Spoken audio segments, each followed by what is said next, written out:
Hi there, listener. You're about to experience TADPOG. Tyler and Dave play old games, and there will be plenty of game talk, but also copious amounts of crude, off-color, offensive, and immature speech.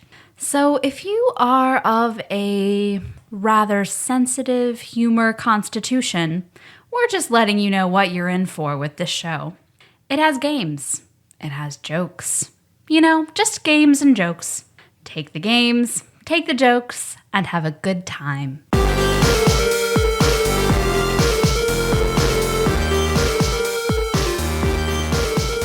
Hello, Internet. Welcome to another TADPOG podcast. It's a show that happens twice a week. We're two old guys. And look at my watch, look at the calendar. One still rather young lady. TikTok. Talk about old games. With every time we say tick and talk, her eye twitches twice. Hey, look, we've covered this before. No matter what, we're always going to be older than you. Mm-hmm. I'm always going to be significantly older than you. So I take comfort in that. You're welcome. You're welcome. You can go home just later. Pretty much most of my friends and my husband are all older than me. Talk about old games. It's Original Flavor Wednesday. It's an epic, long time coming. Nicole's been ready for this since we said, and we're thinking about doing the N64. Yeah, this is the big reason, right, Nicole, that you're doing this list with us for the most part. It's this game. Yes. Banjo-Kazooie. Oh shit, Banjo-Kazooie, Tyler, Oh, the internet's man. favorite game. Internet's favorite game. I swear, I watched 10 playthroughs, 10 more research, seeing people talk about other histories and stuff like that. Basically, every one of them said best game of all time. Just about every single person. But first, I'm your bearded host, Tyler. Okay, I've got two things I want to talk about. One, Nicole, what's your favorite food? Biscuits and gravy. Correct. That is your favorite food. Not peanuts. Was that a quiz? I know my own favorite food. So I'd like you to try. Oh man, I should have taken a picture of her face as I presented her with the bag of Lay's Southern biscuits and gravy potato chips. These are going to be terrible. What? How can a dish like biscuits and gravy not translate wonderfully into a potato chip? This is one of the finalists. How can it be horrible? Oh no. I mean, isn't the texture of biscuits and gravy so similar to the potato chip? There's no way this is going to be bad. This is like an abomination. There's no way this is going to be bad. It's going to taste just like your grandmother's biscuits and gravy, only in a Monsanto packaged. Did you just open these? Yesterday. Because you just pulled them out of your couch. So. That's where I keep chips. See, you didn't see the table over there with all the new flavors. I took this one back and hid it just in case you saw those that are sitting over there. Are there better flavors over there? Marginally. We'll wait and answer that. Tell us about the aroma first. Yeah, you're sniffing it. It doesn't really have one. It's bouquet. But I have a really bad sense of smell. So. That's true. Yeah, I know.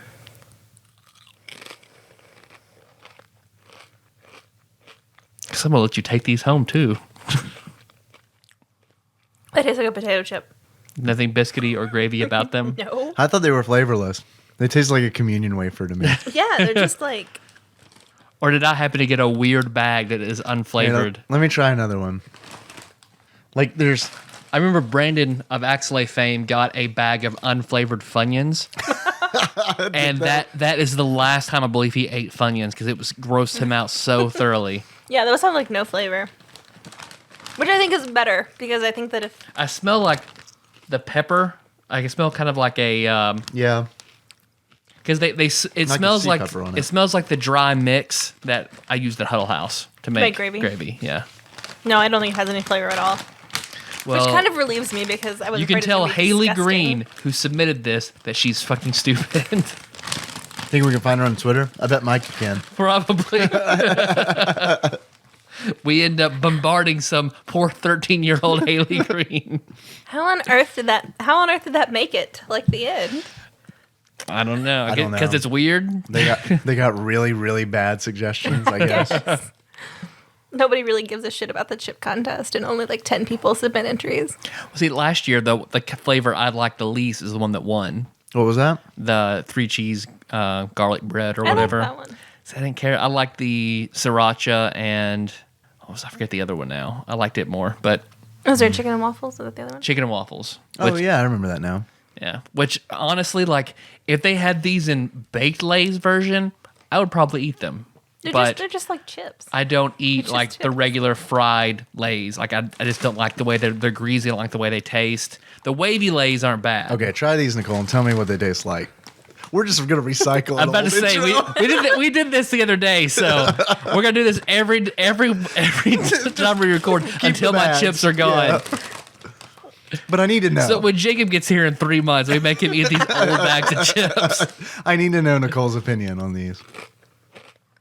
The wavy truffle fries. I feel like the flavor is okay. I'm not a big fan of the wavy, but I do like the flavor. So we all felt like they just tasted more like sour cream and onion. Yeah. I can see that. Yeah. The other reason I want to have you try them, Nicole, is that I also would like to eat some of these chips right now. I don't feel like there's quite as much onion as sour cream and onion. Yeah. But I had a bowl of soup for lunch 6 hours ago, so And then the bag of New York Reuben smells like a diaper pail. So oh, that's lovely. if you'd like to smell it, Well, I don't know what a diaper pail. we're gonna smells we're like. gonna treat you like a boy and just make you smell bad things.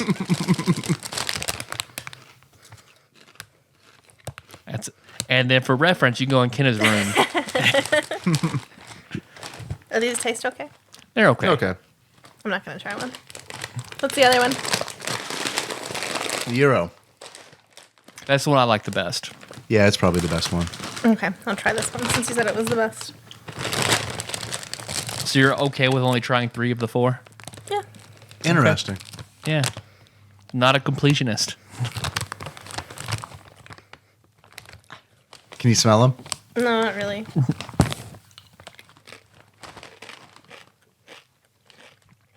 I don't like those. No. Now, are they all like those are wavy and these are kettle cooked?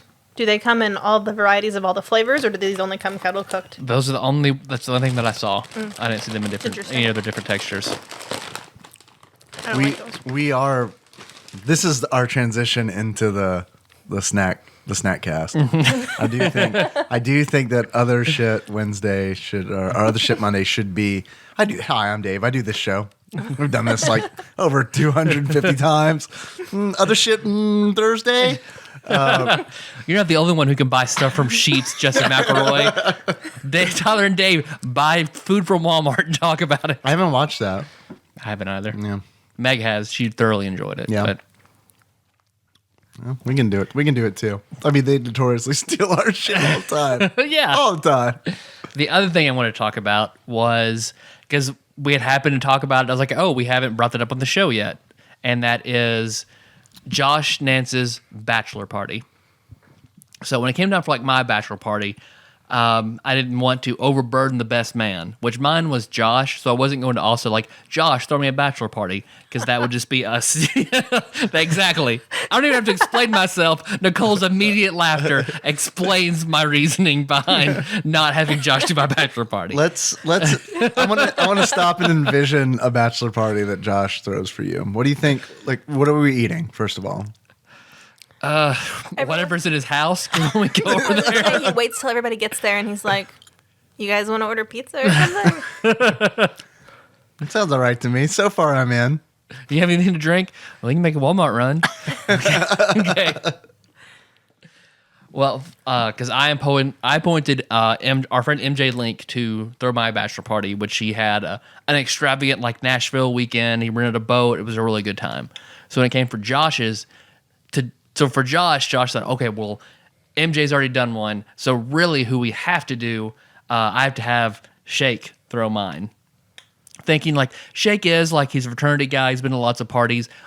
On paper, it's an okay decision. Mm-hmm. You can see where that would be okay. Mm-hmm. But then Shake is also notorious for once he gets his mind set on something, nothing else can come into mind, come into view, and it's whatever his vision is. So his vision for Josh's bachelor party, step one was a roast. So he wanted to have the roast of Josh Nance for his bachelor party. And he wanted to get fucked up in some way. He didn't want to just drink. So he had a special surprise for us after the roast. Right. So for the roast, which we have filmed and no one can stand to watch anymore because everyone feels pretty bad about the roast. Although our friend Eli did make some very, very good Josh Nance puppets that I do wish I had. Those were really good. But because Shake is the roast master, of course, and he had just watched the roast of Bob Saget. So he basically steals Gilbert Gottfried's bit about like where Gilbert Gottfried gets on stage and says things like Bob Saget is not a pedophile. He is not blah, blah. Right. And Shake gets up, tries to repeat this set about Josh Nance, and it falls completely flat. Room full of people just looking at Shake as he's like, Josh does not molest little girls.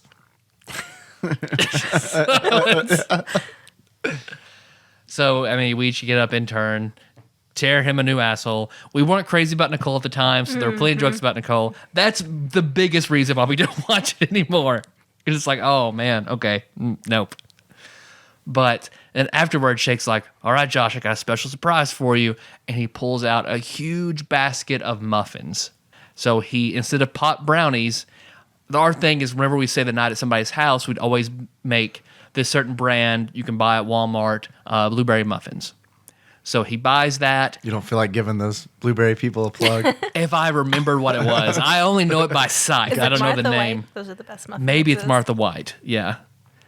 So Martha White weed muffins? it's hard to find. It's a brand. You can only get it in certain states. And of course, one, Shake knows nothing about making any sort of pot-related product. And two, the only person he knows he can get pot from is our shadiest friend, our absolute shadiest friend.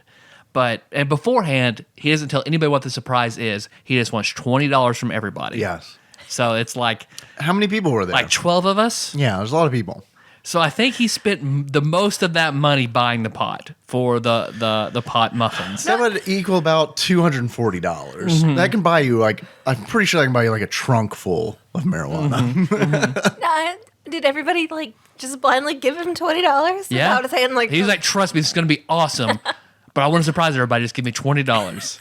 Okay. So everybody did. But this was before the party. Yes. Not like at the party before he gave them to you. Right. No, Okay. it was like a week in advance. That's a little bit better, I guess. Not everybody wanted to. Not everybody wanted to give him $20, but there was an enormous amount of hurt feelings for anybody not pitching him. Oh, yeah. Yeah. Oh, yeah. He gave the full Bud Hurt.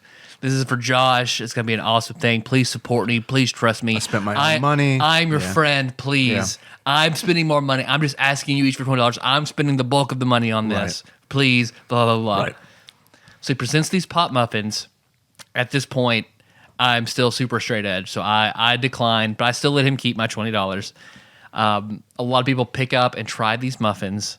Dave, you tried the muffin. One. Did they taste weird? Oh, they tasted weird. They tasted weird. They didn't taste like pot per se. They just tasted bad. They tasted like something was in there. There was something was added in there that wasn't supposed to be in there. The guy he got it from had to have known, like, Shake's not going to know any better, and just dumped, like, oregano and pencil shavings into a bag, and that just been it. Probably. I didn't, like, the muffin was unfinishable. I didn't finish it. I ate, like, 2 bites, and I was like, this is gross, and is definitely not going to get me high. It doesn't matter how many of these I eat. It's just not... Because whatever's in here is not a drug. Out of everybody that tried one, everyone else said it was gross, it was disgusting. No one felt anything. Immediately, Jacob and McElwain were very angry, demanded their money back from Shake. Even though, like, Shake put up a fight, but they were angry enough at this point to even make Shake be like, okay, fine, here, I'll give you guys money back. Because he just wanted to, like... So then after that, his big bachelor party experience was then to watch the original Teenage Mutant Ninja Turtles in the hot back room of this cabin. Of course, no. Everyone's kind of angry at this point. No one wants to sit down and watch this movie. I left. I think I left.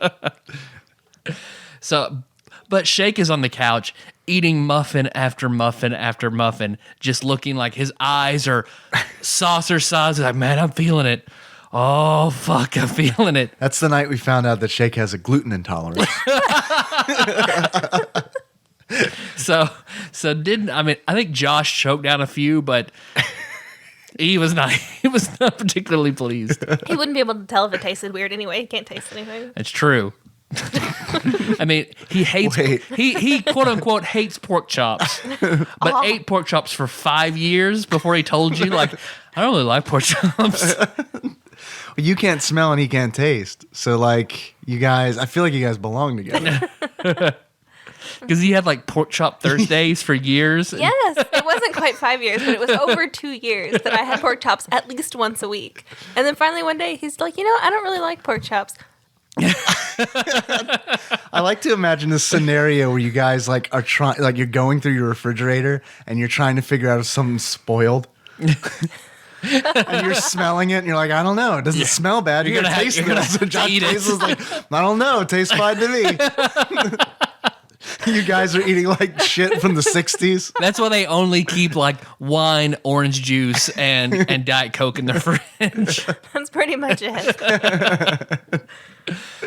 And I also remember like going to eat Mexican, me and Josh and Shake, and none of us had like, we knew we'd eaten tacos and burritos. We knew like Taco Bell, but like actually sitting in a Mexican restaurant, we were just looking over, ordering stuff. And Josh's standard is Pollo Loco. Anywhere he goes, Pollo Loco. Mostly because I think he knows what it means in Spanish and he likes saying it. So that's why he orders it. Whenever we first started dating, he did. But now he's kind of branched out and he gets fajitas pretty much every time. What? I know. Crazy. Man, He's evolving. Bringing it to a 7. Because he says he's the Pollo Loco. And we all laugh because it's Crazy funny to hear chicken. Josh say crazy chicken in Yeah. Spanish in the Josh voice. And then Shake just looks at the guy. He's like, I just want a big plate of chicken. I don't know what any of this means. I just want a big plate of chicken. And the guy just nods his head and writes something down and goes back to the kitchen. And Josh gets up to go to the bathroom. And the guy comes and sets down 2 plates. And Shake looks at both of them, sees the Pollo Loco looks better, switches plates, starts eating the Pollo Loco. Josh comes in, sets down, doesn't bat an eye, just starts eating his big plate of chicken. Totally fine. Just I don't even know if chicken? I don't even know if he knows about this because he just blindly just ate a big plate of chicken. Like, okay, yeah. Like, was it fajita pretty chicken crazy. or was it just like To my knowledge, it was just like a big plate of like chicken, maybe with some like rice on the side. just or raw chicken, the skin on it, just bones sticking out of there? It's okay. What's up, Internet? I'm Dave. I am your bespectacled host, and I wanted to do a what you've been playing, because I have been playing a lot of a game called Heroes of the Storm, which is normally I play games outside of the games that we talk about, but this is one that has changed my sleep pattern drastically. Pretty much, it's the first game, I think, since World of Warcraft that I have dreamt about, and I think about it while I'm at work, and I start scheduling things around it. This is honestly just a big, I want to give shout outs to everyone who is playing with me. And I would like for more people to play. And if you want to find me, my BattleNet ID is Finnegan, number 1872. Probably have to spell Finnegan because it's spelled untraditionally. That's a good point. It's Finnnagan. And that's probably a show notable thing, maybe. I don't know. I don't know if I can do a link to that or whatever. Mm-hmm. But add me if you want to play, and we will play. Sandwich Pope Phil plays. Time Lord Josh Edwards plays. Rhythm Master Paul Korn. My cousin David of Being My Cousin fame, he plays. Dave's cousin David. It's really, I love it because like Time Lord Josh met him for the first time like in Skype last night, and he was like, "Oh, this isn't going to be confusing at all," because I call him Dave, and that's like, have I ever told that thing about my family? There's like so many Davids in my family because my dad is named David and his dad was named David, and then on the other side of the family, I have an uncle David and his son David, and there's been instances where it's just, well, here we all are at a house, and someone says David, and like 4 people look over because we outnumber everyone else there. See, it's always weird talking to someone else with your same name. Like Yeah. I have to call Todd Dunnigan. It Yeah. feels really weird calling him Tyler. I don't like it. I don't like it at all. I think that for me, growing up in my tiny class of 30 people, there were like 4 Nicoles. So I just kind of got used to it. 4 Nicoles, 3 Ashleys and 2 Brittany's within 30 people. We had a ton of Ashleys, Brittany's, and Brandys. That was a majority of my graduating class. Cody doesn't have a title, right? No, he doesn't. I mean, Cody. I play with Cody. I mean, Fish Lips Jay's doppelganger, Cody. Yeah. Naturally. And then I'm pretty sure we're gonna get a new listener from all this sleep I've been losing. Phil's friend Travis. All right. yeah. All right. Pretty good. It's a fun game that I'm not even gonna fucking try to describe, unless you want me to. Everyone here looks super interested. I mean, I don't know. I don't even know. I think I saw you watching videos of it. Like Yeah, whenever I also came to watched get videos Banjo-Kazooie. of it. Like It's- one hot girl playing Yui. playing it. Yeah. She's very attractive and she's good at the game. So it's fun to watch her. I tried watching some, because there's ranked play, right? Like competitive play, rank 1 being the best, and I think rank 50 being like the worst. And I watched several rank 1 players, and I can't understand them. Like I can't understand what they're saying. Like, but I was going through and I was like, oh, she's attractive. Let's check this out. Drew me in, and I was like, oh, I can understand what she's saying. That's a plus as well. Yeah. Then she's a good player, so that's been fun to watch. It's kind of, I haven't played. Tyler, you've played Awesome Knots Yeah. on your Steam challenge. Is that a MOBA? Awesome Knots? Well, it's 2D. Is it like you have a base, they have a base, you try to get their base while they try to get yours? Yep. Yeah, it's like that. Okay. Only like it's that. over the head.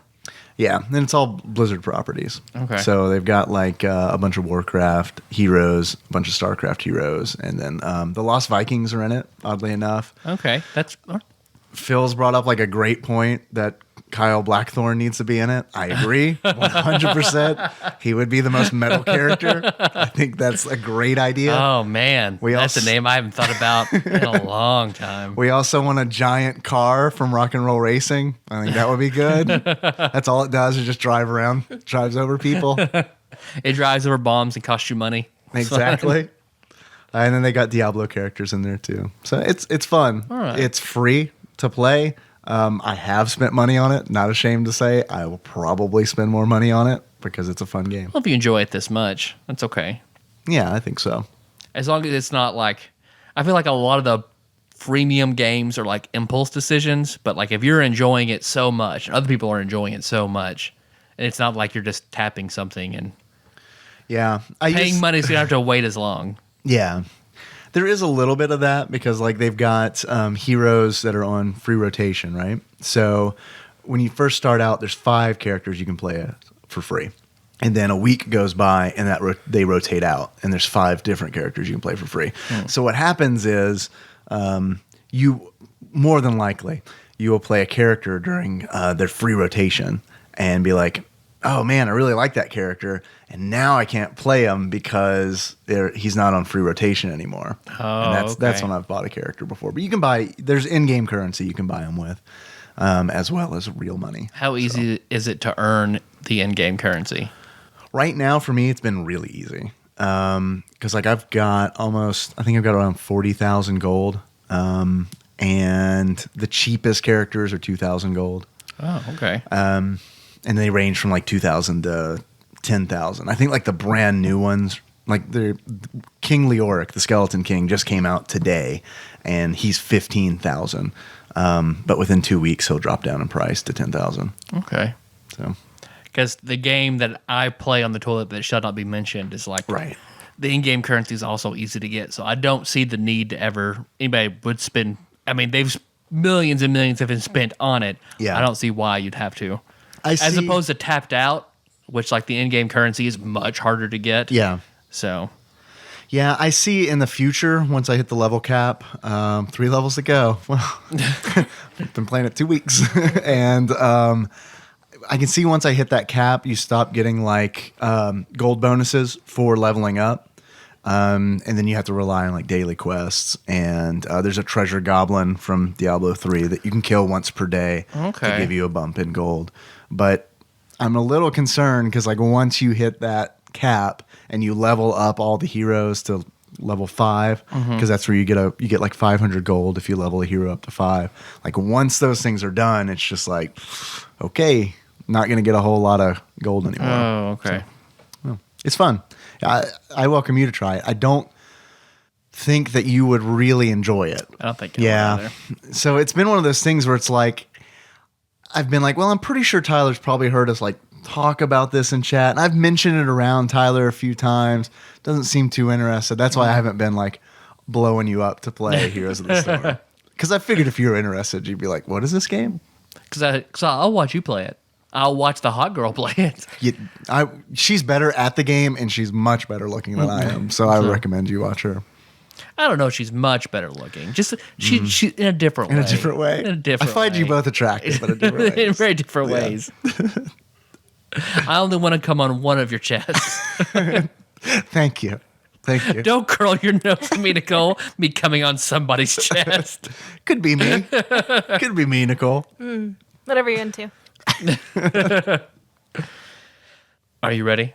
I am Are ready. you ready to do this? My body is ready. Are you, Nicole? Is your body prepared? Yes. All right. Banjo-Kazooie. Nicole, take it away. Yep. Dave and I are just gonna set our our headsets down. We're gonna walk away. Leave Nicole in here for the next hour and 3 minutes. Before we started recording, Nicole told me that she had notes, which is pretty rare. Yeah, I pretty much never make notes. So. You not only that, you have how many pages of notes? I have 4 pages of notes. Wow. Fuck. They're, That's they're good. little pages. So did you like this game? I love this game. Yeah. I love this game. Would you like to? Should we do Nicole read some Wikipedia? You I- tried to do I that agree. once before, and I said no. That's different. You didn't have orgasms over the other game we asked you to do it too. Wait, I didn't know. Really? You didn't have tons. I've got a story to tell. Yeah. All right. I read this. I found this today when I was trying to do research on Banjo-Kazooie. This is a show notes thing. There's a guy on 4chan who posted that he was really, when he was a child, I guess child is probably not the right term to use. When he was an adolescent, he used to get turned on by the idea of Kazooie, the red bird in this game, the cartoon red bird. He would get turned on by the idea of her laying an egg, because in this game she shoots eggs. I mean, I think the developer said shoots eggs out of her butt. So that's not. I don't think that's how eggs work. But so he would get aroused. As a chef, Dave, that's exactly how eggs work. Well, okay. Well, I stand corrected. I'm willing to admit when I'm wrong. This person, when they were in adolescence, they were turned on by the egg thing, and to the point where the first time that they decided to masturbate, he chose to do it to Kazooie. And the image that he chose in this game, there is a move that you can do where normally Banjo the bear is the one walking around and Kazooie's in the backpack. But there's a move that you can do where Kazooie is doing the walking and they flip. And Banjo's on Kazooie's back. They're versatile. They're versatile. Sometimes they're And once the top, one's the bottom, they'll flip flop. It's fun. they're both pleasers. And it's much faster that way because Kazooie's much faster. So this person chose that position to jerk it to for the first time in their life. And later on in life, saw this image and realized that what they were focusing on the whole time, and this is in his words, he thought he was focusing on, quote unquote, Kazooie's slit, actually turned out to be Banjo's gonads. And then the clincher is the bottom line, and I think that's why I swing both ways now.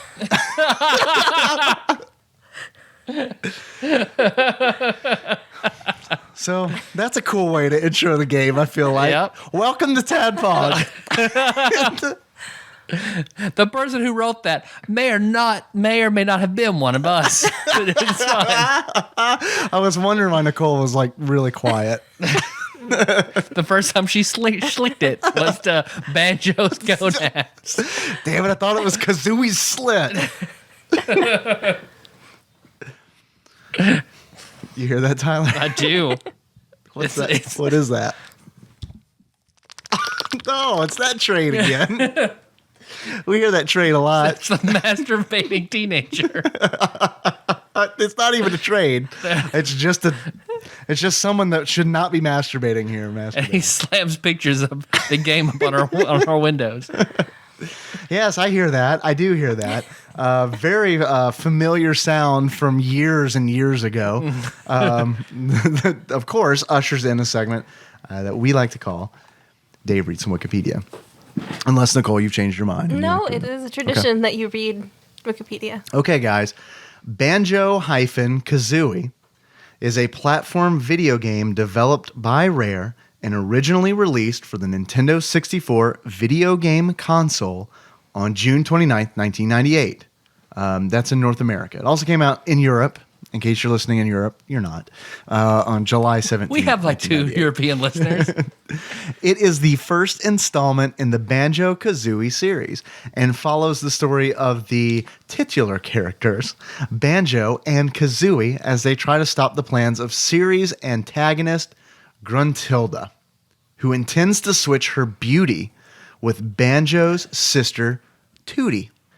The game features 9 open levels where the player must complete a number of challenges like solving puzzles, jumping over obstacles, gathering objects, and defeating opponents. Banjo-Kazooie was under development for more than 2.5 years and was originally intended to be an adventure game named Project Dream for the Super Nintendo Entertainment System. The game was a critical and commercial success, selling nearly 2 million copies in the United States and receiving an aggregated review score of 92 out of 100 from Metacritic. The game was praised for its detailed graphics, immersive sound, and intricate level design. In 1999, it received 2 awards from the Academy of Interactive Arts and Sciences, Console Action Game of the Year, and Outstanding Achievement in Art and Graphics. In 2008, the game was re-released for the Xbox 360 through Xbox Live, and a sequel called Banjo-Tooie, which we talked about previously on the show, was released for the Nintendo 64 in 2000. So now that I've said all these wonderful things about the game, we're gonna trap Nicole down like in Clockwork Orange and just shit on this game so hard in front of her. Worse than that, I feel like, because here's my opinion. I'm just going to go ahead and get it right out. I feel like this is worse than me shitting on the game. It's okay. It's okay. I mean, there is absolutely no way it was going to live up to the hype. Mm-hmm. It was just impossible. Mm-hmm. I mean, that is, nearly 20 years of compounded hype.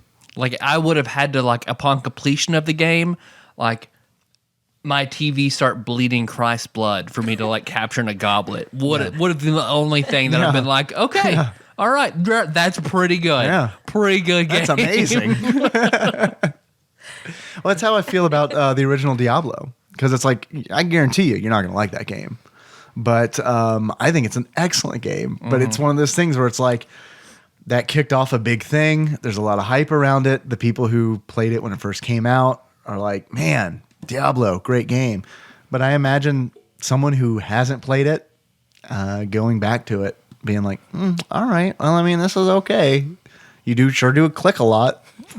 For it being so many years later and the technology being so dated and games having taken this and built on it in better ways, to say, for to have never played it and sit down and play it for the first time and say, that's okay, is pretty good. That's pretty good. I didn't think it was bad. Honestly, I didn't think it was bad.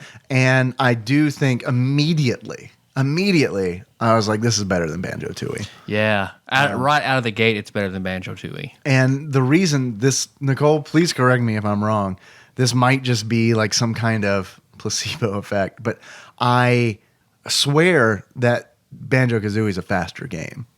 I think that's a fair statement. Because that's like, I loved that. I love that it was, and maybe it's just because there wasn't all that.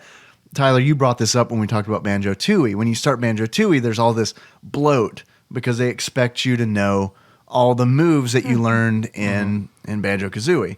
There's not that in the first game, which is like a very liberating feeling because it's like, okay, I don't have to already like have all this knowledge of how to play this game. I'm actually going to be taught how to play it. And I like that. And playing the tutorial, because you go through basically the same tutorial in both the games. I did not like that. Yeah. You can skip it. I didn't want to, but yeah. I didn't want to either, but you have that option. You don't have the option in Banjo-Tooie. You just have to endure it. But it is immediately faster. I sat down and immediately played it like, all right, this feels much better right away. It was the same difference as going from playing Dragon Age on a console to playing Dragon Age 2 on a console.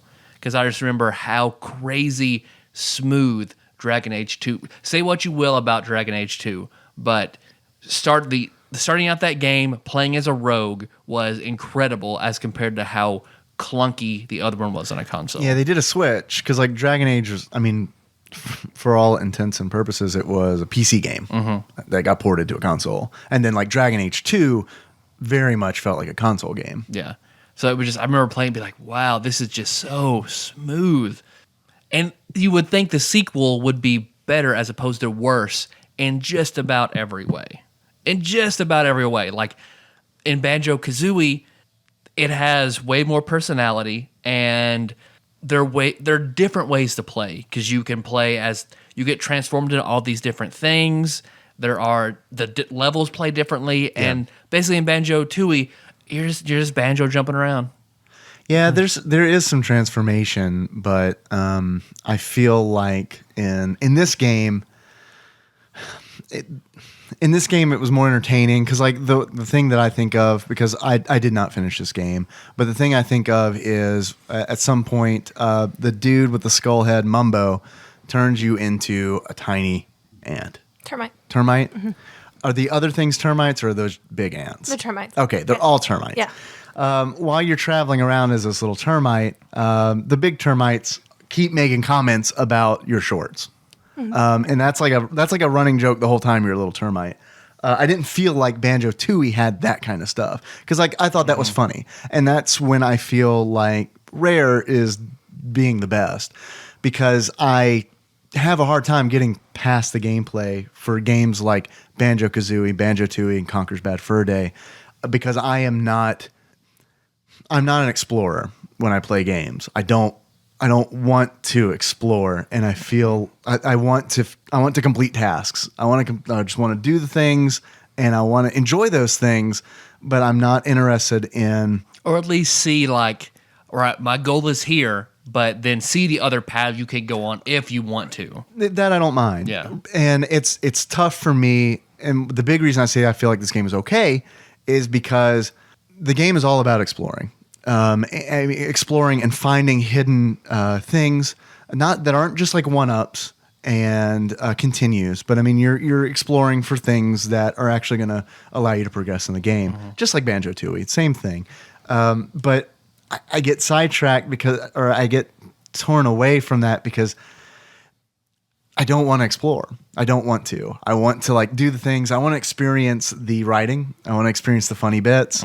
I want to experience the levels where you are termite and the different kind of gameplay, but I'm not interested in bumbling around the low res 3D world. Yeah. That's just not a thing that I want to do.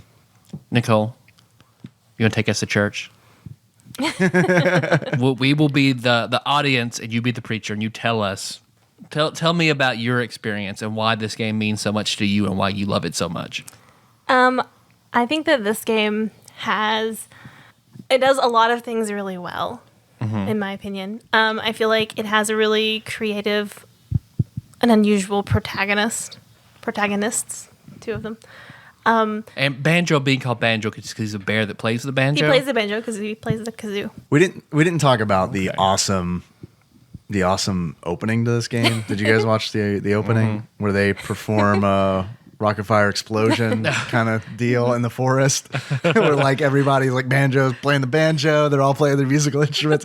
Is that referenced anywhere else in the game? Like at any point they're like, hey, remember that band we put together that we named ourselves after?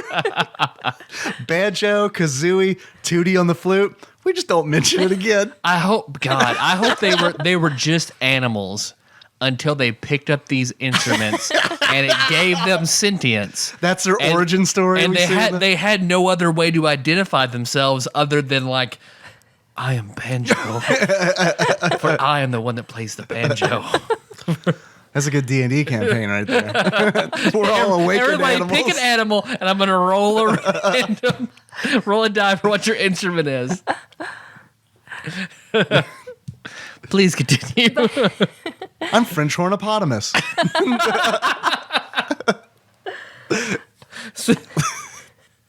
I'm sousaphone possum. And I feel like the fact that it is so unusual like opens it up to having really interesting moves that you can do as well. And I really just feel like you have lots of cool mini games, you have items, you have the fun little quips that Gruntilda throws in every once in a while. You have really good dialogue, you have really interesting NPCs. Yeah. The music's good. Yeah. All the transformations you can do. I mean, I feel like it does so many different things and keeps it so interesting and varied, and I feel like everything that does it does well. I think the dialogue is great. I agree with you 100%. It's kind of how I felt about Conquer and how I felt about Banjo-Tooie. Like that's what I really enjoy about these games is the dialogue. And it's funny. That is entertaining to me. And even like the scenarios are entertaining because this is essentially Banjo-Kazooie. The story of the game is like it's kind of like Snow White. Because the witch, Gruntilda, wants the beauty of Tootie and captures her. This is where I guess it deviates a little bit.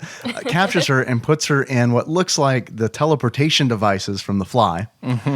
And I mean, that's entertaining to me. The fact that, I mean, obviously they're taking from Cronenberg. And like, that's cool. I like that. Because it's just kind of like one of those things where it's like, okay, I get what you're doing. That's clever. And I think rare games for the N64 have all been clever, except for maybe the exception of Perfect Dark. But then again, maybe. Maybe. I don't want to piss too many people That was off. the most Woody Allen I've ever seen you. I just okay, so right away, this game, of course, Gruntilda's in her cauldron, stirring things up and saying like, I'm pretty fucking hard on my cauldron. I'm super hot. Yeah, you're really hot. There's someone hotter. This little blonde girl is like hotter than you. Well, fuck her. Kidnap her and puts her in that machine. And right away, so the game tells you, as a kid, I would have loved if I'd played this when it came out. As a kid, I think I would have been crazy about this game. It has the elements that like a young person is going to latch onto. No, I agree. But its message immediately is like, there is nothing worse than being fat and ugly. Well, to Gruntilda, nothing worse. To Gruntilda, though, she's a. Well, you got to rescue your sister. You don't want her to be fat and ugly. Well, I feel like it's like you don't want the worst witch thing. to like and you don't want bad things to happen to your family. Whenever you quit the game, yes, it ends. Yeah, you quit the game because like I saved it, right? There's like an option. Okay, it's like, okay, I'm done with this. Save and quit. and I got a game over cutscene, which I think is really, really cool that they put this in here. But Tyler, please describe the cutscene to us, please. Because when you quit, it's as if like Gruntilda wins. They do the switch, out steps, super hot Gruntilda, and then Tootie, who is really just fat and green now. She started out as Dixie Kong the bear. Yes. And absolutely. And turns into Dixie Kong the bear as a hobgoblin. Because really, Banjo could have been like, that's really mean what you did here. Yeah. You should show me your boobs. But, all right, Tootie, we're going to take you home. We're going to put you on a diet, and everything's really going to be okay. But Mumbo essentially does that because he shows up randomly with a flower that he gives to Gruntilda. I feel like Hot Gruntilda is one of the better animated things in this game. Did you pay attention to her voice? Because the voices are all like these sound clips that are kind of like put together. Like we talked about that in Banjo-Tooie. And that's the only there are two shining negatives in this game to me. That is one of them. I'm sure Still people didn't love warm it, up but to I can't that, stand huh? it. Can't Yeah. fucking stand it. Did you notice sexy Gruntildas? Like, ooh, ooh, ah, ooh, It sounds like they cut a porn like in the bit because she is like and it's like I holy took shit. all your sexiness, little girl. Yeah. I sucked on all your sexy. You're not sexy at all, little girl. Because like I did one of those things where she was talking where I like kind of like looked around the room just to make sure no one else was there because And the kid still chose to jerk it to Kazooie's slits. well, Gruntilda doesn't lay eggs even when she's sexy.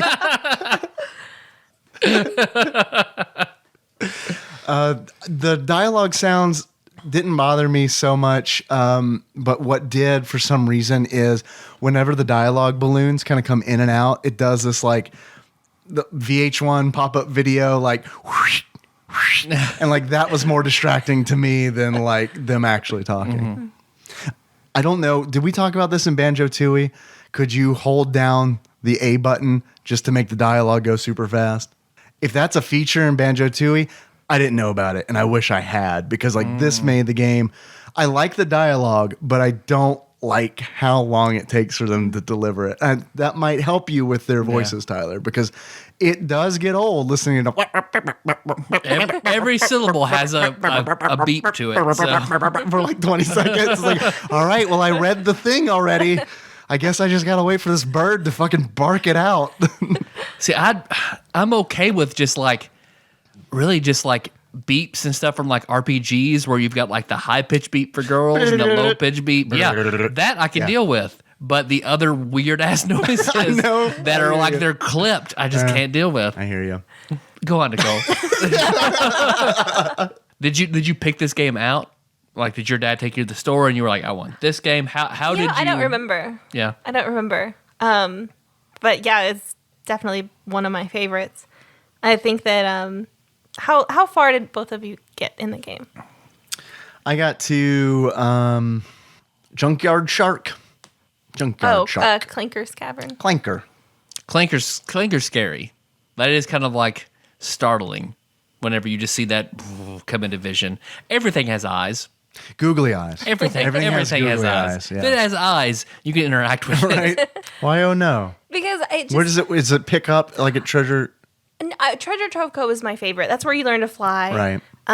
And that one's my favorite level. You're at a beach. Mm-hmm. And so I'm just kind of sad I didn't get to play that one.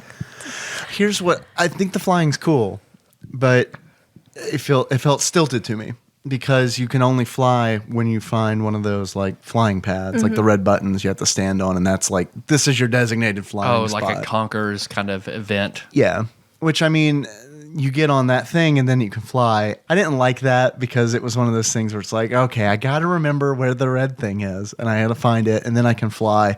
And inevitably, I'm not going to fly where I want to because I'm bad at this game. I'm going to like land somewhere in the ocean. The shark's going to bite me. Snacker is going to bite me. And then I got to like, okay, where was that red button that I got to stand on to fly again to get Mumbo's skull? Mm-hmm. I don't know. And I can't not get the things in the game. There's a lot of things to get to.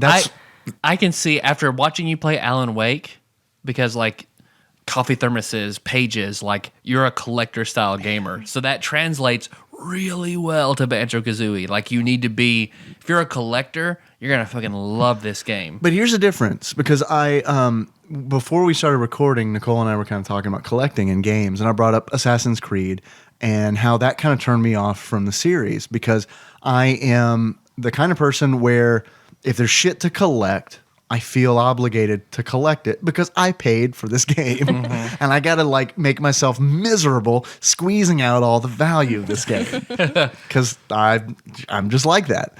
Definitely not a great thing about my personality. But in Assassin's Creed, there's all this shit that you collect. The first one, I don't know if it changed, but in the first one, there's all this shit you collect that has absolutely nothing to do with anything. It's just like shit in the game that you collect. And that made me, I was obsessed with collecting all the things. And I collected all the things, and then Assassin's Creed 2 came out. I hear it's great. Everyone has really good things to say about it, but it's like, I can't play the game because I'm going to have to collect all the things again. It has a little more payoff in 2 because you're rebuilding your city in 2. So collecting all the feathers gets you achievements and costumes and helps you rebuild part of your city and stuff like that. Not good enough for me. Yeah. Alan Wake is perfect because I loved the story of Alan Wake and I wanted to solve the mystery of Alan Wake, and I figured that finding all the manuscript pages would help me do that. It kind of did. But in Banjo-Kazooie, it's all about progression. There really isn't a whole lot else. I mean, you collect the things to progress further into the game. Yeah, you collect jiggies, music notes. 10 jiggies per world, 100 music notes per world. Which you have to do in one run. That's the other negative You do? about the game. I thought you because if you back. die, you have to recollect. Oh yeah, if you die. But you can leave. Not with like the jiggies. Like if you die, like you keep what you got, but the music notes you have to recollect. And 5 Jinjos per level. Jinjos, the empty honeycombs. Yeah. Presents at one point. You have to collect presents for people. Did I see that? Extra lives. Extra lives. Do you get continues as well? Or is it just extra lives? Extra lives. So you collect a lot of shit. Yeah. It's a lot of stuff. And like Rare's Super Nintendo games, like the Donkey Kong Country series, I like a lot. And there's a lot of hidden stuff in those games. Like, I mean, they're jam-packed with hidden stuff. Like, every level has, like, a hidden sub-level in it, pretty much. I like that better because I feel like, for some reason, that stuff feels special to me. Like, finding the hidden stuff feels special. It's like this is like a bonus thing. But in, like, Banjo-Kazooie, it feels like this is a thing that I have to do. It's not special. It's not bonus. It's like, it's how to finish the game by finding the things. And that works for some people, but it doesn't work for me. Yeah.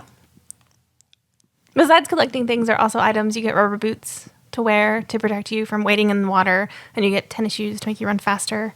And then there's... Or the eggs, too, to shoot. You shoot get eggs. Yeah, and extra the ammo. red feathers. Red feathers to fly, gold feathers for invincibility. And then you could throw out Gruntilda's lair. Her sister is hiding in little places to tell you secrets about Gruntilda.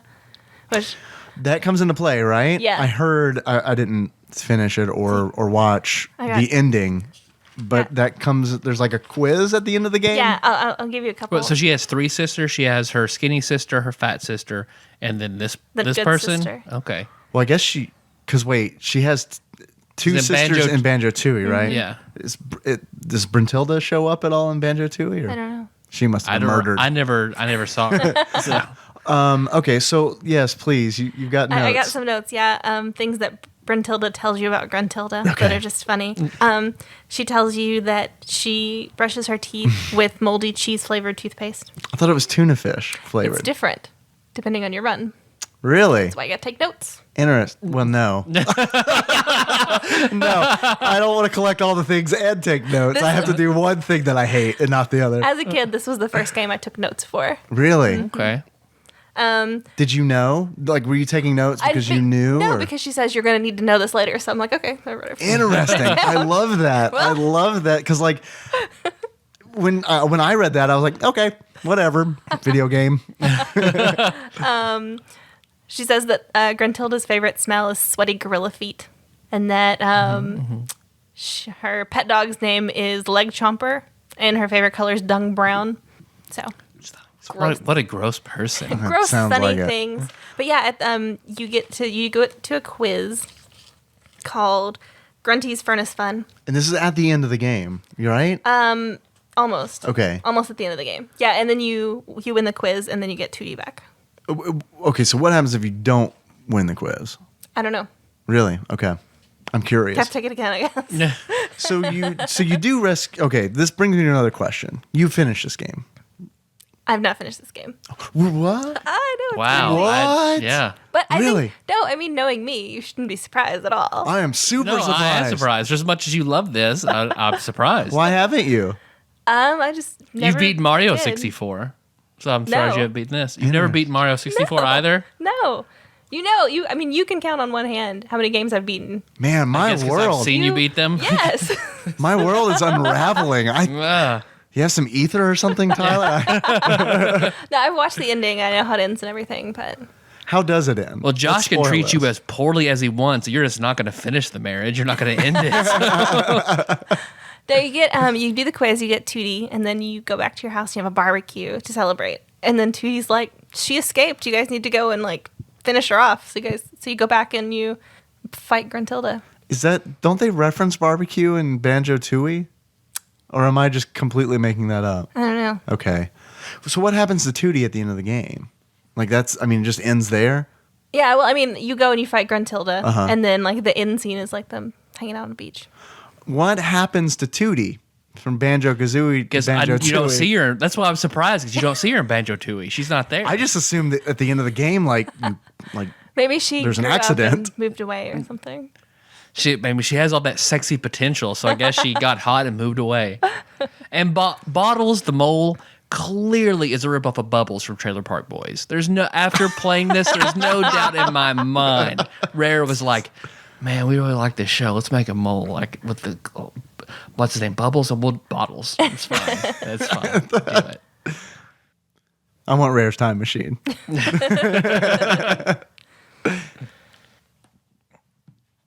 And then so there's also the magic, a spell book that lets you cheat. Yeah, what is it called? Cheater or Cheeto? Cheeto. There's like a puzzle inside of it that you jump on different letters to put in codes that basically, like finding the bat in Link to the Past or whatever, it doubles your inventory for your eggs and shit like that. What I found interesting and sad about this game is the stop and swap that. After you beat the game, and there's a feature after the end where Mumbo basically shows you pictures. And it's, I guess maybe Infamous stole this from Banjo-Kazooie, because Mumbo shows you pictures of certain places in the game where he's hidden these eggs with letters on them, and then you guys will play through the game again trying to find these very small chests, like trying to know from these pictures where they are, and then once you gather them up and then put them together. And then, like, you have to input the code in Cheeto or something like that it will then unlock something. Or no, for a while, no one knew what it did, period. Is it the crystal key? I read something about the crystal key as an item in the game that, like, no one was sure if it was obtainable or what it did. Is that it? Yeah, Or is it's in the pictures that he shows you at the end. Yeah, okay. So I think what it was supposed to do, because for all it turned out it did nothing, but what it was supposed to do was you could transfer data from Banjo-Kazooie to Banjo-Tooie and unlock something. Yeah. Why in the world they didn't just have you use your memory pack Yeah, I to don't know. transfer data? I don't fucking know. PlayStation did that with Suikoden. Like it's a thing that was happening. But the thing with supposedly the thing with the N64 is it retains the data. The earlier version of the N64 retains the data for 10 seconds before it shuts off and forgets everything. Flushes the memory, Yeah. yeah. So you have 10 seconds. So what you were supposed to do is get to that point in Banjo-Kazooie while the system is on, pull out the game, put in Banjo-Tooie, and then the memory is still there, so that you can unlock something in Banjo-Tooie. Which is ridiculous to me. It's so fucking stupid. Well, because they've got the expansion pack. Like they've got a memory pack that you put in your controller. You could have done that. You can save yeah. your games on that. I would think that you could save other data on that. But that's not how they chose to do it. And then in later versions of the N64, where Nintendo fixed that to where it only retains the memory for 1 second. So then it became impossible to use this feature. So it just does nothing. I bought this on the Xbox Live Arcade, and they did fix that to where if you get the secrets, it translates into bonuses in Nuts and Bolts, which we won't talk about. Yeah, people don't like to talk about that game. No, we'll just not talk about it. I think the JonTron of that's pretty good. Yeah. It explains everything pretty well. And just me watching it made me love it. Oh, man, that is so bad. It looks so horribly bad and unfun and unfinished. Because Nuts and Bolts has like a whole nother like huge world like Banjo-Kazooie, but there's nothing in it. Like you just run around in it. Like it feels like it was supposed to be a full game, and then Microsoft was like, no, just make it about cars. It's a bunch of games. Like it's at least 3 games like smashed into one. Ugh. This game did make me. It made me. Originally, before I started playing it, I thought, the hype's too big. I hated Banjo-Tooie. I'm gonna hate this. And then I was listening to the Crack podcast, and they were talking about nostalgia used to be considered a mental illness, right, back in the day, because it was. Because basically we have things because of like the internet and popular culture now, so our nostalgia is different and not exactly dangerous, as opposed to like soldiers in World War I, their nostalgia for being at home and like out of danger and times that have passed could get them killed. And I guess we sort of still have that nostalgia in effect now, because like I'm not going to say on the game. Well, I'm going to say like to the point of stupidity, just because like one, it's going to be a weird reference. Okay, down Periscope. Got to bring it back to that Kelsey Grammer classic. Yeah, I'm with you. You root for the old sub that he's in, just because like we have this weird nostalgia factor for like older technology as being like this reliable, where we put our own beliefs into technology that's going to be inferior. There's no way that like his decommissioned submarine is going to really take out 3 nuclear state-of-the-art submarines. But that nostalgia factor that we have for some reason for stuff like that, it made me think of it again. I started watching Battlestar Galactica because I gave that to McWayne before Dragon Con. So I was like, well, I should probably watch this too. And they're talking about the nostalgia for the Battlestar Galactica, which is super old, and it's remained super old because the Cylons couldn't fuck with it. So it just made me think of that, made me think of the nostalgia we have for like in movies, and then just made me think of like these games that we're doing now. Yeah. Just because like nostalgia, we've said like how powerful it is, and like we blame stuff on that, but like nostalgia is really fucking powerful and really fucking blinding. Yeah, absolutely. I'm going to disagree with you on Down Periscope. I think the nostalgia factor on Down Periscope is where we're like, oh, this is a good movie. Kelsey Grammer can pull this off. But I think have you seen Frasier? He can do this. I think we root for him because first of all, Kelsey Grammer, and second of all, it's an underdog. You got to root for the underdog. Mm-hmm. I think it's more an underdog thing than an attachment to old technology. But while playing this game, Banjo-Tooie, I just straight up didn't like. Dave, I think I'm with you. Like 3D platformers and collectathons are not my thing. Yeah. But this is one of those games where I can play it and be like, I can see where this is good if you're into this. Yeah. It's not my thing, but I can see that it's good on its own merits. Yeah, I agree with that statement. And it's one of those things where I could see myself playing more of this game. I can't see myself playing more of this game and being like, I love this. But I could play more, and I'd be willing to play more to see how the dialogue turns out and stuff like that. Because there are legitimately funny things happen in this game, and I like that, and I appreciate that. But it's just, man, I got to collect all those music notes, and I got to collect all the all the puzzle, all the jiggies. I got to collect all the Jinjos. I don't want to collect all the Jinjos. I don't want to do it. I think that I don't think that you're gonna like Mario 64. I know. I'm so worried about that. It's not quite the collectathon. Yeah. You do collect things, not as many things, but it is the same like open world exploration kind of thing. I see. Okay. Very much, and it looks very similar too. Here's what I'm holding out hope for. That Mario 64 will have things that remind me of older Mario games. Where it's like, I recognize that thing. That'll get me through this game. Mm-hmm. Like, that's a Goomba. Give me that nostalgia. Yeah, exactly. Yeah. I need that numbing. I need that like numbing. Yeah, absolutely. Where it's like in Banjo-Kazooie, it's like, I have no idea what all the shit is. And it's just like, it's weird. It's like going over to like someone's house that you don't know and just like going through their things. That's what Banjo-Kazooie is like. Because it's like, here's a shitty old blanket. I bet someone loves this. But like the music is really good. Yeah. I think the music is very appropriate and impressive. The way like when you shift different scenes, like you can go into a regular cave into like a wintry cave, the music will shift. And not like a stop and start transition, like fade in, fade out. Yeah.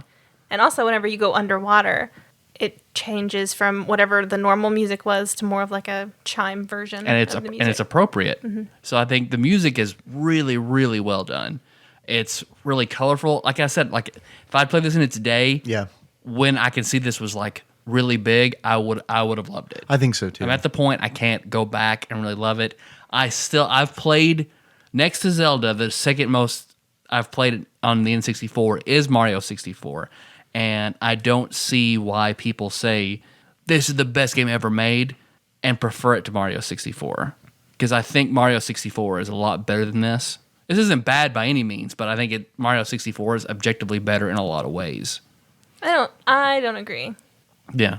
I don't. Well, the voters on Dorkly.com agree because they put this a lot lower than Mario 64. I mean, I feel like in saying that Mario 64 is better has a lot to do with the fact that it is Mario. I don't think that you can say that it's The amount of polish on it is. And it was the headliner for the N64. The way more work was done on Mario 64 than I mean, Banjo-Kazooie. I feel like there's other factors in play there other than just strictly gameplay. And that's what I'm counting on. That's what I'm counting on. I'm hoping that will get me through Mario 64. Yeah, but there are definitely things to collect in Mario 64 too. So. Did you get through your notes? You got a lot of notes. I feel like you Just barely scratched the surface. one page was the quiz. Yeah. We didn't talk a lot about the transformations. You mentioned that you get transformed into a termite. Right. You also get transformed into a crocodile, a walrus, a pumpkin, and a bee. And at a washing machine. different point throughout the game.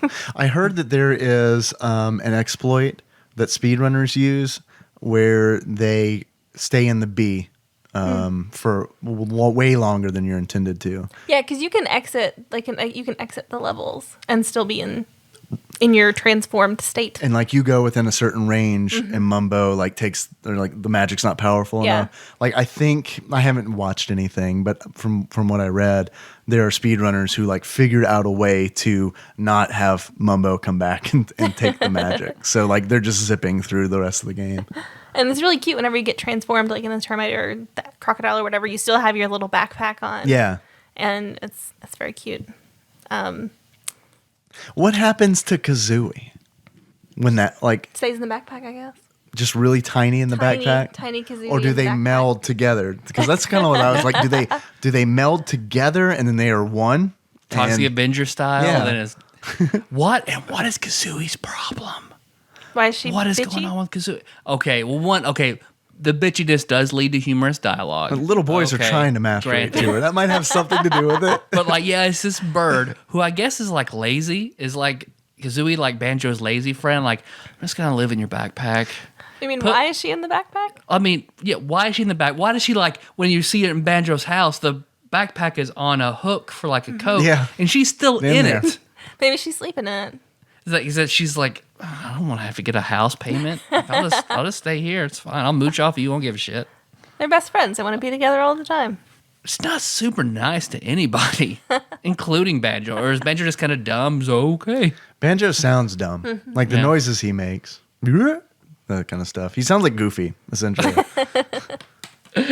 See, now I got a mean image of Banjo-Kazooie as Josh and Nicole. And Josh is like, whatever you want to do. Shut up. Can you guys do a Banjo-Kazooie cosplay for Dragon Con? Can you make that happen? Can you? I just want to see you carry Josh around on your back and just run really fast.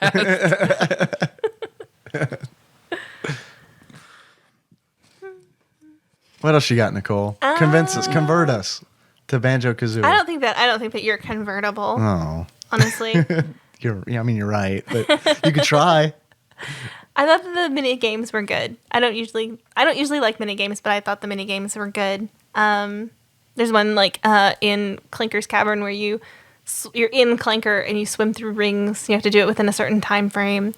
There's one where it's like a memory game and the frogs are singing and you have to remember which frog sings in what order. There's one where Christmas lights are trying to get to a Christmas tree and you have to protect them from the thing that eats Christmas lights. What is that thing that eats Christmas lights? It's called, I think it's called a twinkler eater. I mean, that makes sense. Because they're twinklers are what the Christmas lights are called. That makes sense. Okay. Yeah, and then, there's a maze and memory match games and things like that. So I thought that it had, like, mini games in each world, and I thought that they were pretty good. Can you play them independently of the main game, or they're just part of the game? They're just part of the you game, play them. yeah. Okay. Well, I think that's it. I'm glad I played it. Yeah, I'm glad I played it too. Now I'm glad that I'm a lot more familiar with it than I was before playing it, because now I feel like I can at least talk about it. Where before it was just like, I don't know, bird in a backpack. And it makes me sad to see a promising franchise after the first game just crash and burn so terribly. Because, I mean, Banjo-Tooie, okay, the fans will play it because they love Banjo. It's not as good of a game, but fans will play it and love it. And then nothing for years and years and years. Basically skip a console generation, get another one, and it's like the worst thing you've ever played. Like, take your childhood nostalgia and we're just going to fuck it because we're Microsoft. So... Pretty much. Not in a beautiful way either. They're not putting on a condom. They're just wanting dry anal. Like it's not nice. They gave it to the max hardcore treatment. So I'm glad that you guys played it too. I wish that you would have played it more to get a better feel for it. But I'm glad that you guys played it. Yeah, but here's the thing. I feel like if I'd played it more, there's a good likelihood that I would have been like Tyler and been like, no more. No more. No more. Never again. So, like, this is like, if I were to play this more, I just have to pace myself and be like, all right, here's a 10-minute session. Okay, got a few music notes. Let's save and quit. Watch the baby bear Dixie Kong turn into the thing, and okay, sexy orc. All right, great. that's what makes it hard to do for a twice weekly podcast because like there's no way I could sit down and like binge on this game at any point. I feel like it would be easy to sit down and do in world chunks. Like I'm going to do this world, and then the next time do this world. I feel like they're manageable enough that you can do a world in a sitting. It felt smaller to me than Banjo-Tooie. Because Banjo-Tooie felt like it was just this one big thing that kind of one melded into the other. But Banjo-Kazooie felt like there was like kind of the central hub that you kept going back to. Yeah. Which I liked. I actually liked that structure a lot better than, because it was less, it was less overwhelming, because Banjo-Tooie was just like, oh my God, Meander in open space until you find something. Yeah, exactly. And I didn't feel that way with this game, and that might have to do with why I felt it was faster. I felt like I was getting to places that I wanted to go quicker, and I was able to do the things that I wanted to do in a more timely fashion. Yeah. I got a question for you guys. If you could have one of Banjo and Kazooie's powers in real life, which one would you want to have? The spring jump. The spring jump? Mm-hmm. But you'd have to get on the button to do that. You're okay with that? I'm okay with that. Okay. What if the buttons are real expensive to install? I'm still okay with that. Being short, Okay. I like the idea of having the option to reach really high places when I need to. Okay, but not fly. Not fly. Okay.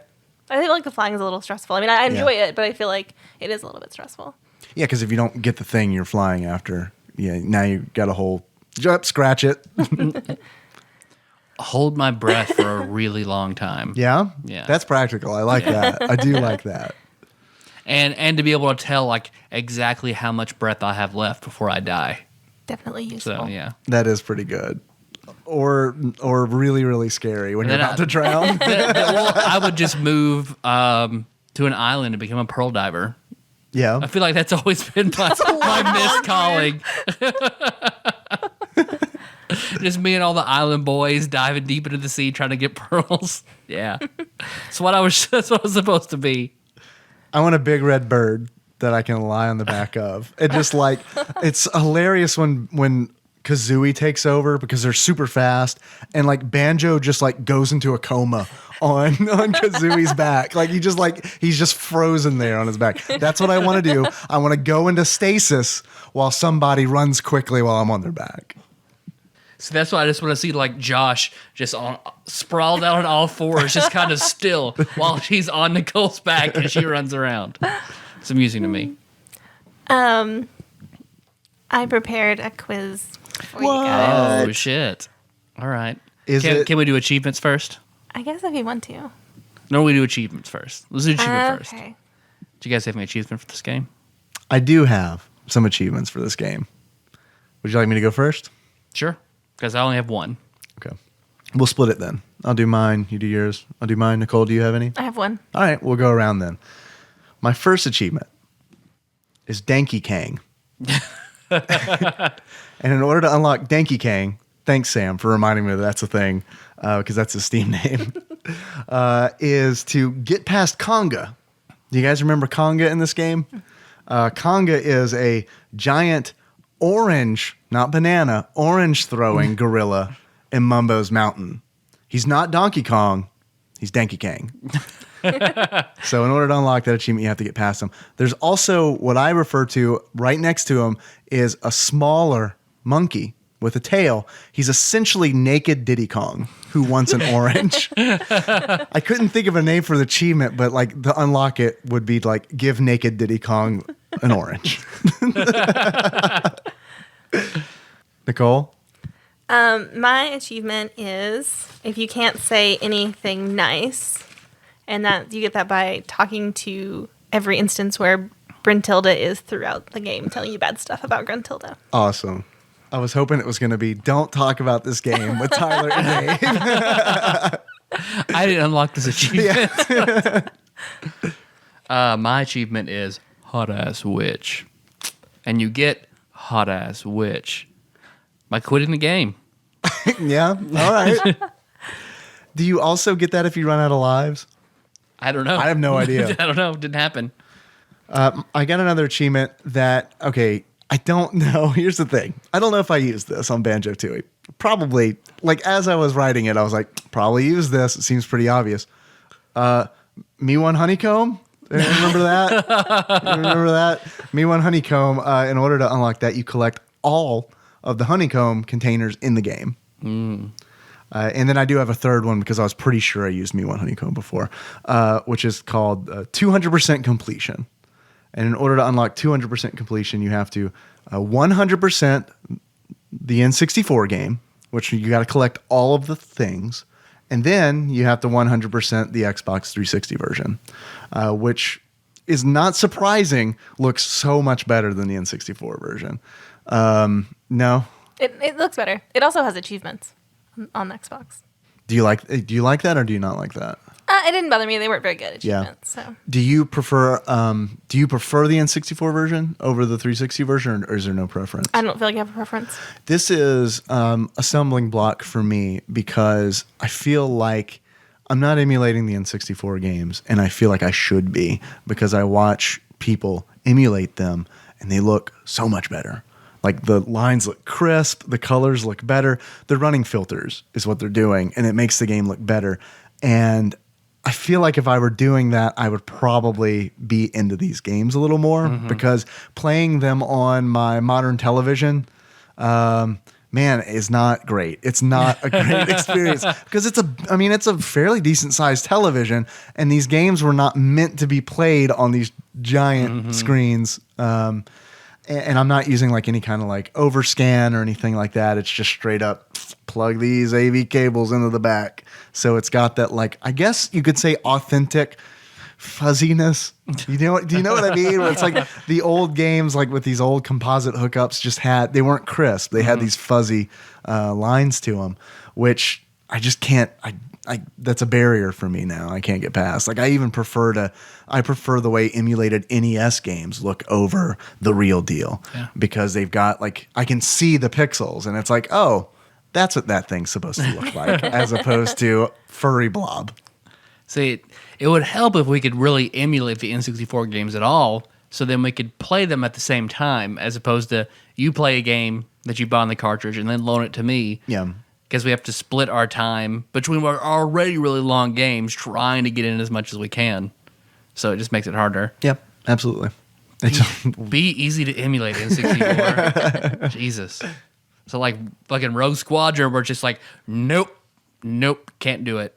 I thought about playing the PC version, honestly. I thought like if I could have found it somewhere, like on Good Old Games or somewhere to buy, I would have, and I would have played the PC version because then I can just like, okay, this looks good. And it's not because, I mean, it's still an old game. It's still not going to look great, but I mean, there's going to be no problem from like the display output of my computer to my television. I'm not going to have that weird effect that I've got on the N64. Quiz. You got a quiz, Nicole? Yep. Yeah, but I started getting really paranoid. Oh, it's fine. Did somebody do a quiz when we talked about Banjo-Tooie? Yes, I did. Bear or bird? Okay, because that's exactly what I have. Excellent. Let's do it. I spent like 20 minutes making this, and I just thought of that. I was like, shit, we already did one of those. So I made the last one, so I should be really good at this. I have a feeling there'll be different questions, so it'll be good. But I hope you give us the Dave's quiz verbatim. You forgot you listened to that episode. Like you listened to that episode as you fell asleep and forgot you heard it. Guys, I incepted Nicole. Shit. Man, okay, I can't believe I did that. That's okay. It's okay. I feel like your quiz was probably better than mine's going to be. We haven't even taken yours yet. Yeah. You can't start downplaying your We'll quiz. ruthlessly judge you after the quiz. What was your quiz? Was it like... Is it a bear or a bird? Was it And real? then Was it real things? some of them were, Okay. and some of them weren't. Mine are all real things. Okay. Makes me feel a little better. Okay. It's a little different. I wonder if anybody wonders this also why Nicole won't really cook for me. She's afraid I'll judge her too much. I'm very self-conscious. Okay. Let's see. Their normal body temperature is 7 to 8 degrees hotter than a human. Bear or bird? Probably bear, Tyler, do you think? Because like are birds cold-blooded? Like lizards? I don't believe so. I'll say bird. Well, now I want to go bird because I feel like as a culinary profession, Are we a team or are we competing? Yeah, are we a team or competing? I don't know. You guys decide. I want to be a team. Okay. I'm going to defer to you. I feel like body temperature is very much your arena. Bear is probably. I feel like bear is the safer bet. You think so? Why? Do bigger animals have higher body temperature? I guess that would make more sense. They're fattier. They sleep longer. Like, I think that's a safer bet than like if a bird has like 105 as a regular temperature. Yeah. Then Well, when I've hit a bird on the highway, like their blood never like seared through my windshield or anything. So. I feel like I've seen like movies where they've done bear slaughter and there's been like steam in the air. So let's say we'll go bear. Tyler, do birds have blood? No, it's just air. That's why if you stab a bird, it deflate like a balloon. Have you ever had to flatten? Have you ever had to kill a chicken or something like that? They pop. Do you remember the blood? Did like it get on your skin and you're like, fuck, that's hotter than my blood temperature. I've seen a turkey. I've seen rabbit slaughtered at Chong's, and I saw For food? for fun. the cooks in the back had their own like rabbit hutch that's what they could for them. They had the rabbits. They didn't serve the rabbit. No. Okay. Not the customers. That was for all the cooks. Okay. I mean, it's fine. People eat rabbit, but I know their menu, and I know there's nothing rabbit on their menu. That's what General Tso's chicken actually is. And then when I worked at the butcher's block for Thanksgiving, they didn't order enough turkeys because a lot of people like the all organic turkeys and stuff from us. When we ordered more, there was a mistake, and we got like 4 live turkeys. So the chef de cuisine had to like legitimately take them out back, kill, defeather, all the stuff to the actual turkeys, and that was terrible. So bird or bear? I'm gonna say I think bear. You said bird at first. You're gonna change? No, I said bird mostly because you said bear. Oh, okay. So, but I think bear is a safer choice. Ever the contrarian, Tyler. Yeah, that's me. Okay, bear. Going with bear? Yeah. Going with bear. It's bird. Fuck. You kind of like emus and shit, not like sparrows. The big ass birds. Let's see. These can live up to 30 years in the wild. Well, that's bear. Yeah, because I know bear. parrots can live like 80 years. So yeah, bear. Bear is correct. Some species are intelligent enough to make and use tools. Well, that's bird. Bears are dumb. Yeah.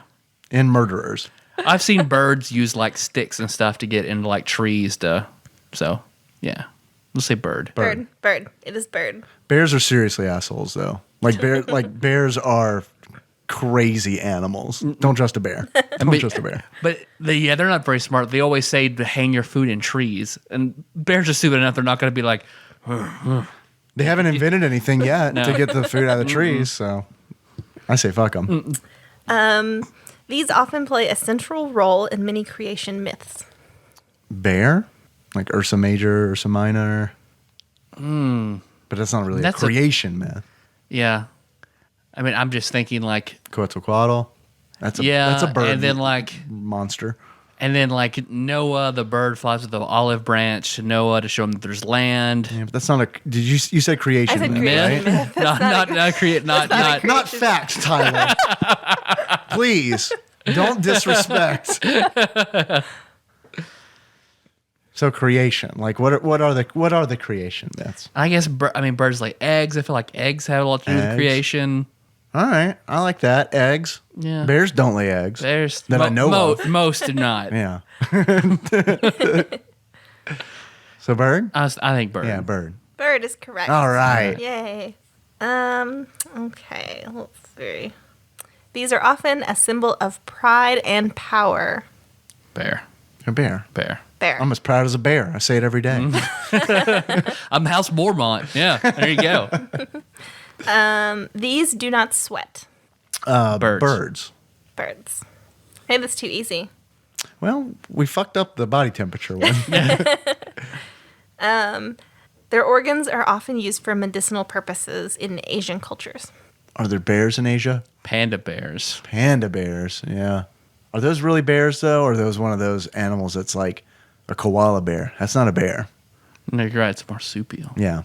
But a panda bear's a bear? A panda bear's a bear. It's just been It like is? genetically dumbed down. I thought it's not like, this is going to sound crazy, guys, but I thought like panda bear was like in the raccoon family. Is that ridiculous? Like red pandas are is that what- are a different that's- family. okay, that's probably- But I'm then getting like my- panda bears are like, because what was I reading the other day? Like Tony, correct me, I'm sure. Yeah. But I feel like there was something about like panda bears can like eat meat and be carnivorous and things like that. But there's like some They genetic choose to eat bamboo. There's some genetic defect that makes Yeah. them like just okay, bamboo, sure. Big fine. bamboo just I don't give keeps a shit. shoving it down their throats, influencing the baby pandas. So I'm trying to think other birds that have been used in like chickens. I feel like the panda bear is kind of sacred in Asian culture, so I would want to say bird. There's probably other bears though, because like No. there's probably other bears. There were white bears and there were black bears, and they mix. They're panda bears. That's all the bears. Because Russia's pretty close to Asia. Mm-hmm. Russia's like Asia light, and there's bears there. I know because they put them on big balls. Zangief wrestled them. Yeah. Right. I think it's bear. Because it's always like a big fucking crazy animal, like a tiger's dick or something like that, right? It's never like a pigeon's wing or something, right? I mean, This is hard. I feel like it could go either way. yeah. But it's your turn to choose. So I feel like I chose one, then you chose one. So now, I'm going to go bear. okay, let's go I bear. go then. bear. It is bear. Yes. All right. One of these won a Distinguished Service Cross in World War One. Carrier pigeon, probably. I'm going to go bird. Yeah, bird. It is indeed a carrier pigeon. It's a bird. Because then, like, I think during World War II, no, that was balloons. They didn't use birds. Never mind. They use Never birds mind. and balloons in conjunction with one another. Well, the Japanese using weighted balloons in the jet stream to send bombs from Japan over to like Washington and Oregon. Oh, I didn't know that. That's Yeah. interesting. Certain species can remember faces that they have not seen in 10 years. I think bears are pretty dumb, right? I'm going to go bird. Let's go with the general fact. We'll answer every question under the guise that bears are dumb. So birds. And some of them lay eggs. You're going to go bird? Bird. Yeah. It is bear. Oh, motherfucker. Damn. And the last one. During World War II, one of these was drafted as a private in the Polish army. Oh, well, that's a this is bear. That's Yeah. a bear. The Poles would draft a bear. Private bear. There's a whole movie about it. It is indeed a bear. And I love the fact that the bear was drafted. I feel like he got his paper in the mail and he had to go report. We're going to have to conscript one of you motherfuckers. Yeah. You can't just live here for... It's like Dragon Age where they go like you've been conscripted. The bear's angry. No. So nope. You live on Polish land. You turn to our laws. You're conscripted. Every now and then you murder one of our children. This is the arrangement. You can either get on the fucking ball or you can come fight with us. One interesting fact I did find out whenever I was researching, there are only 8 species of bear in the world. Can you All right, name all right, them? let's see. Do you want to see if we can name all the species of bear? Grizzly, Black, brown, black, polar, Panda. panda. panda, sun bear, Kodiak. How many did you say there were? 8. Fuck. We're missing one, right? Missing one bear. I've never heard of sun bear. I might have made it up. Sun and moon bear. Kodiak bear though, legit. I think sun bear's a bear. Gummy bear? And you ever see koala bears? That's straight out. Yeah, koala bears are right out. Mm-hmm. Other kind of bear. Teddy bear. Teddy bear. There you go. Teddy bear. Yeah, I don't know what that other one is. I also read that 75% of the world's bears are located in North America. I believe that. Guys, I'm going to look up the bears. 'Cause We have to. We have to know all the 8 bears this are. is bothering me. And then we'll also have to divide the Tadpog Nation out. The 8 bear tribes. Everyone takes their own bear. The 8 bear species of the world from bearwithus.org. Here we go. Number 1, North American black bear. We said black bear. Count it. Number 2, brown bear. Count it. Number 3, polar bear. Number 4, Asiatic black bear. Oh, there's 2 different black bears. Yeah, it's the Asia black bear. Okay. Yeah. Andean black bear. So, I'm guessing sun bear I made up. Probably one of those nickname is sun bear. Maybe. Panda bear is a bear, not a raccoon like I thought. Sloth bear. Hey, they made that one. Sun bear. And that's it. Those are the bears, everybody. Where's the grizzly? I guess grizzly's just a big old brown bear? And where are the polar bears? Polar bear was It's a listed. polar bear. Oh, did you say polar bear? Yeah. I guess they are. I guess they're just big brown bears. Interesting. I nominate Josh as a sloth bear. That's his tribe. Oh, yeah, here they are. Nicole, sew it into all of his clothes. The interior bears of the North American Rocky Mountains are called grizzly bears. Oh, so they're They're specific to the different. Rockies. I didn't know that. Yeah. Interesting. Cool. Well, there we go. That's it for Bearcast, guys. Yeah. Yeah. But I said we do a whole show on just bears. It's Join fine. us next week where we talk about sexual preference bears. Divide the Tadpog Nation out into your sexual And the bears and otters. bears, otters. Cubs. Oh shit. Ferrets? No, is that one? There's some other. Marmosets. I've always thought of myself as a sexual marmoset. That's my new Steam name. Sexual Marmoset.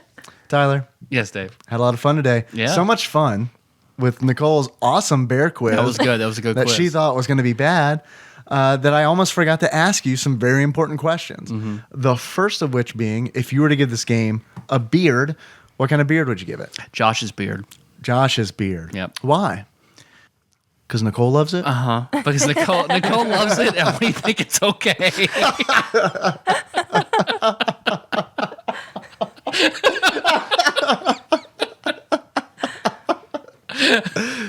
That's a good one. I like that. I like that. That was a good joke.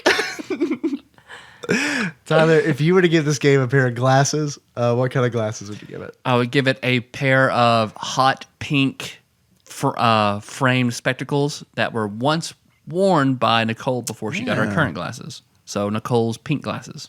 Because they're nostalgic? Yep. Okay. Because they're older. They're the Yeah. old Nicole. Like that Nicole was really into Banjo-Kazooie. This Nicole is a more mature Nicole. Enjoys what Banjo-Kazooie meant. Yeah. Okay. I do like your new glasses. I have Nicole. matured into black frames. Yeah. I like them better than the pink frames. Thank you. Yeah. You're welcome. You're welcome. King of Glasses approved. I got another question. This is for both of you guys. I want to know how much this game is on Amazon. If you were to buy this game used right now, how much do you think you pay for it on Amazon? Tyler, what do you think? $18.50. $18.50? Cool. $8.99. $8.99. Actual retail value of Banjo-Kazooie for the N64 used on Amazon at the time of this recording is $20.98. That's a lot of money. Yeah. That's a lot of dollars. I assume, I know there's a ton of copies, but if this is really the best game ever made, no one's going to want to sell their copy. But I'm not going to part with this for at least $20. I think you're right. That's a good point. Anyone want to take a stab at how much it is new? $200. Nicole? $220. $300 new. If anyone wants to buy that, there you go. We'll have. We could all pitch in for your next birthday. Yeah, there we go. I like that. Just buy me a 64. I need one of those first. You don't have one? I have. Oh, it's somewhere in your. It is somewhere. In your grandmother's Indiana Jones receptacle of. Yes. Somewhere there. Haven't found it. In a warehouse in a crate with all the other N64s that kids have lost. Well, Dave and I can dress up like the American Pickers, and we'll film a YouTube episode where we go through. We and dress up like them. That's just how we look. we do look just like. I mean, people say that about us all the time. You're tall and skinny, and you're short and fat with a beard. Yeah. You guys There are you go. actually. They're more like you You're guys the look American very Pickers. similar.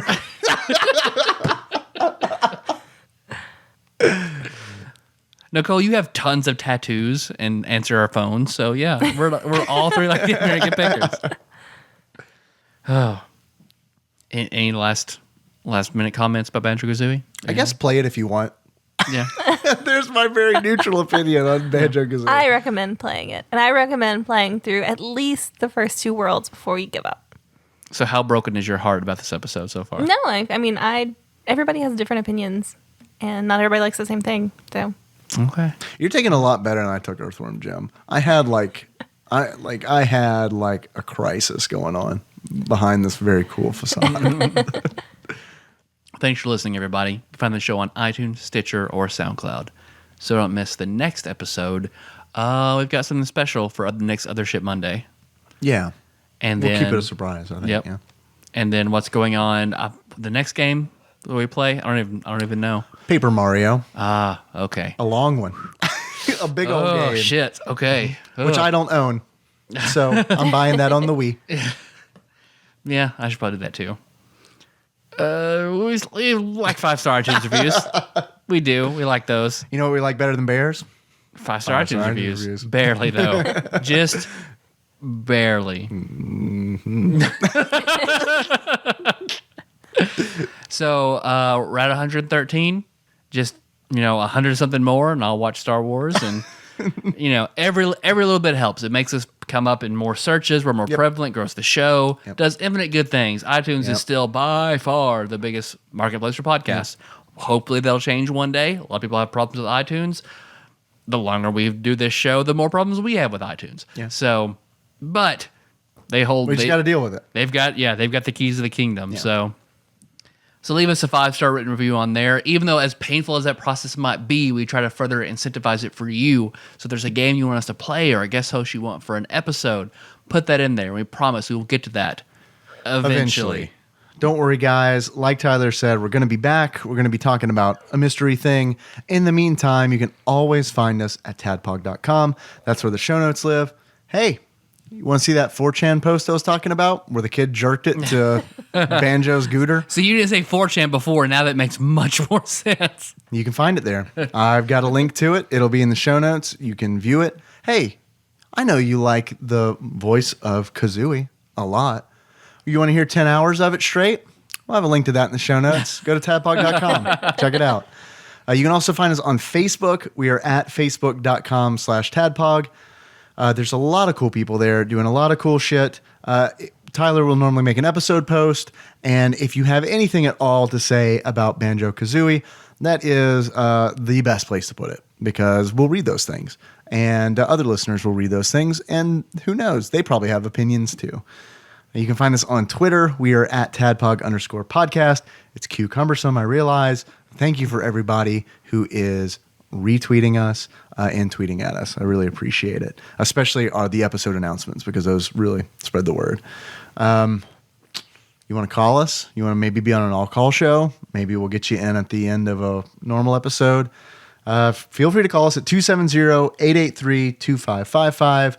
Leave us a voicemail. Keep it under 3 minutes. We love questions. You can send us a text if you want. I guarantee I'll fuck it up. We got a Patreon. If you do want to give us some money, you can do that. That is an option for you. You can do that at patreon.com/tadpog. There's a lot of people who have already done that, and I really do appreciate it. We both do. It's really cool to know that people care enough to open their wallets. That's a really good feeling, and it'll also be a great way for us to kind of defer the cost of hosting and our SoundCloud premium account that we'll have to upgrade at the end of the year. So it's cool. Thank you very much. Our theme song? Nicole? It's Moves by Sycamore Drive. We're going to link to that track we found. In the notes at tadpog.com. The notes? Show notes. Okay. Show nuts. Okay. You're welcome, Show Paul nuts. Cool. You're welcome, Ruby Baron. Paul Cool. Yeah. How would you like us to close it out, Nicole?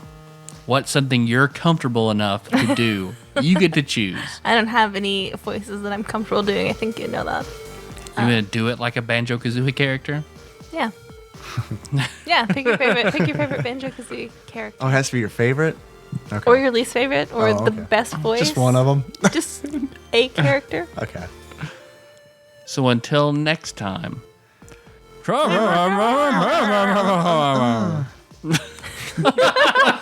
God, I wish we'd all done that.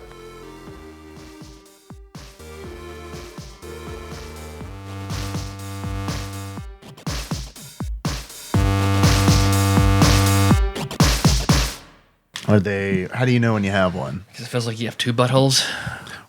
That doesn't sound like it's necessarily a bad thing. Well, it hurts. Oh, okay.